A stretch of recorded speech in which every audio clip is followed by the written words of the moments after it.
insha Allah dadka bulshada ku nool gobolka saaxilna in si wanaagsan u wada shaqeyno rajayna Ilaahay ka baryaa. waa hagaag daawadayaal soo dhawaada idilkiinba meel kasta ka joogtaan daafaha caalamka waxa ku soo dhawaataan waraysi kooban aan la yeelan doono gudoomiyaha cusub ee gobolka saaxil oo uu goor dhaweyd magacaabay madaxweynaha Somaliland Dr. Cabdiraxmaan Maxamed Cabdullaahi Ciro. ugu horreyn ku soo dhawow gudoomiye Cabdiqani Maxamuud Caataye Fariid saad u aragtaa xilka cusub ee madaxweynuhu ku magacaabay. Bismillahir Rahmaanir Rahiim. Kulan TV waa maasantii boqoshada soo booqateen.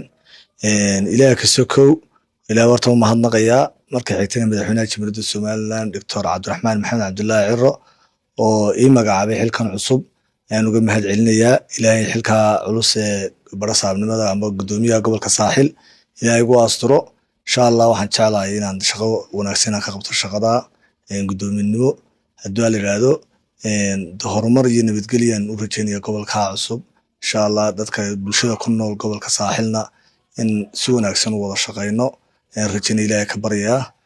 waana mahadsantiin halkana waan mahadnaq madaxweynaha u mahadnaqayo baan ku kulanay waana mahadsantiin. Assalaamu calaykum waraxmatullaahi wabarakaatuh. waa hagaag daawadayaal kaasi waxa uu ahaa gudoomiyaha cusub ee gobolka saaxil Cabdiqani Maxamuud Caataye Fariid oo waraysi gaarsiinaya Kulan TV. Maxamed Suldaan, Kulan TV, Hargeysa.